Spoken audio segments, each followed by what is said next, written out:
पूरे विश्व के अनेक देशों में एक सबसे बड़ी समस्या है, वो है आतंकवाद।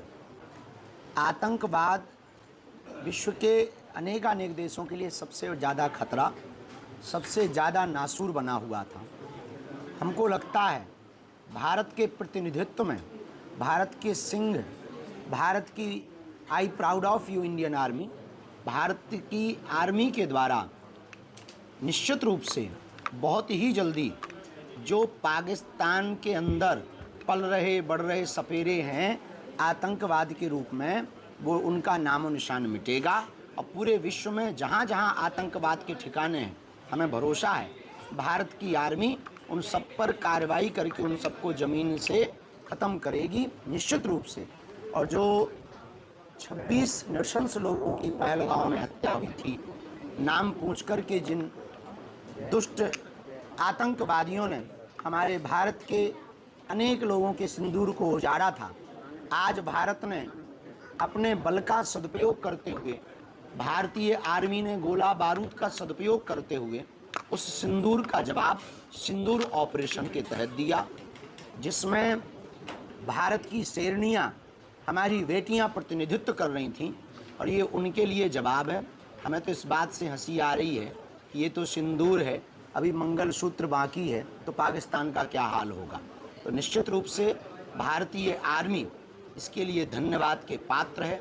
हम भारतीय सेना के साथ हैं। प्रत्येक भारतीय ही निश्चित रूप से आज के इस कार्रवाई से भारत के साथ पहले भी था और आज भी होगा और आगे भी रहेगा।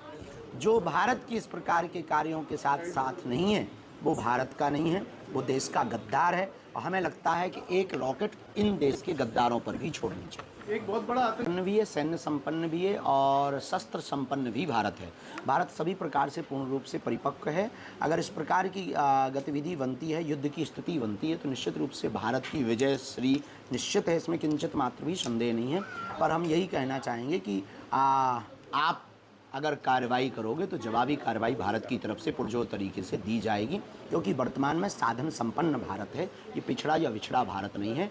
वर्तमान में युद्ध के लिए अगर आप जो है तैयारी रखोगे तो यहाँ से महायुद्ध की तैयारी रहेगी। कई देश, क्या पाकिस्तान हमला कर सकता है भारत पर? हमने ऐसी कोई चर्चा नहीं की। पाकिस्तान के वो रक्षा मंत्री हैं, उनका कहना है कि यदि भारत यदि पीछे हटता है तो वो पीछे हटने को तैयार हैं। क्या कहेंगे आप? जी, पाकिस्तान की जो रक्षा मंत्री हैं वो कह रहे हैं कि भारत यदि पीछे हट जाता है तो आतंकवाद को सरेंडर कर दें तो पीछे हट जाना चाहिए, कोई दिक्कत नहीं है। आतंकवादी जितने निशाने हैं, जगह हैं, उन सबको सरेंडर कर दें।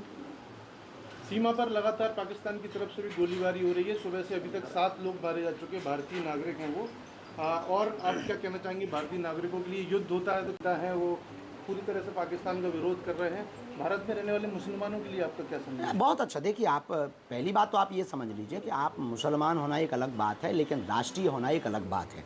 आप खाएंगे भारत का तो गाएंगे भी भारत का। पाकिस्तान का गा ही नहीं सकते हैं, चाहे वो हिंदू हो, चाहे मुसलमान हो, सिख हो, ईसाई हो, पारसी हो, यहूदी हो, कोई भी हो। आप जहाँ का खाएंगे वहीं का गाएंगे। आपने मिट्टी भारत माता की ले रखी, हवा भारत माता की, गंगा भारत माता की है, तो आप यहाँ का जल लेंगे तो यहीं के लिए तो बोलेंगे। पाकिस्तान के लिए बोलना निश्चित रूप से देश की गद्दारी है और आपको पाकिस्तान में जाकर के बस जाना चाहिए, तो आपको अगल बगल जो रॉकेटें गिर रही हैं उनका मज़ा भी मिलेगा, बिना दिवाली की दीपावली का आनंद आएगा। पूरा श्रेय अंतर्राष्ट्रीय मीडिया मोदी जी को दे रहा है इस हमले। प्रधानमंत्री का विजन मिशन बहुत स्पष्ट रहता है, परिपक्व रूप से वो इसका उन्होंने मॉक ड्रिल का संदेशा देकर के भारत से पाकिस्तान में ऐसी मॉक ड्रिल कर दी। भारत में मॉक ड्रिल होनी थी, पाकिस्तान में दिवाली मना दी। निश्चित रूप से उनका विजन मिशन बहुत अद्भुत है। पाकिस्तान का जो सिंदूर के लिए मोदी जी के लिए क्या कहेंगे आप? हम बागेश्वर धाम पीठ की ओर से बहुत बहुत साधुवाद, धन्यवाद।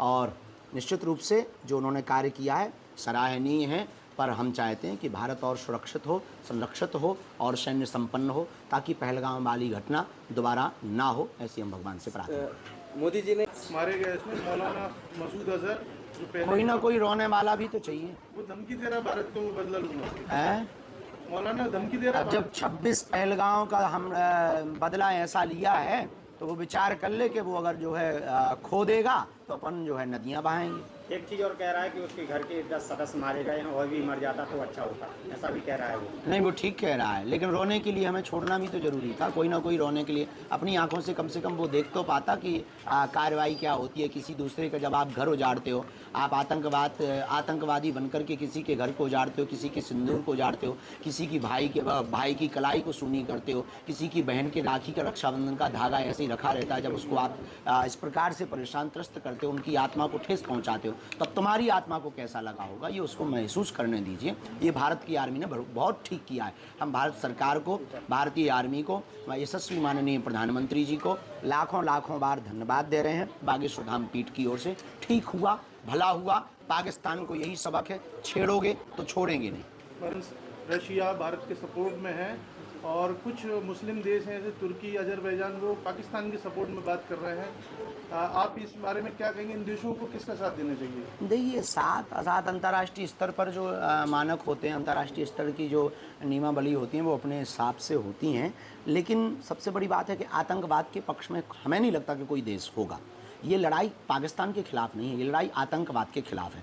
आतंकवाद का कोई चेहरा नहीं होता, आतंकवाद का कोई मजहब नहीं होता, आतंकवाद का कोई जाति नहीं होती, आतंकवाद का कोई देश नहीं होता। आतंकवाद कहीं भी किसी भी परिस्थिति में कहीं पर भी होते हैं। जैसे हमारे भारत में भी कुछ भारत के गद्दार हैं, तो ऐसे आतंकवाद के खिलाफ ये मुहिम है, ना कि किसी देश के खिलाफ मुहिम है। तो हमें नहीं लगता कि ये वर्ल्ड वॉर की स्थिति पर है, हमें नहीं लगता कि भारत विश्व युद्ध के लिए ले जाना चाहता, हमें नहीं लगता कि भारत युद्ध की तैयारी कर रहा था। भारत अपनी बहुत शांति तरीके से देश का संचालन कर रहा था, लेकिन देश की शांति में अगर कोई भंग करेगा तो निश्चित रूप से भारत जवाब देने के लिए तैयार है। तो जो भी देश भारत के पक्ष में है, हमें लगता है वो आतंकवाद के खिलाफ है, और जो पाकिस्तान के वर्तमान में पक्ष में है, वो निश्चित रूप से आतंकवाद के पक्ष में।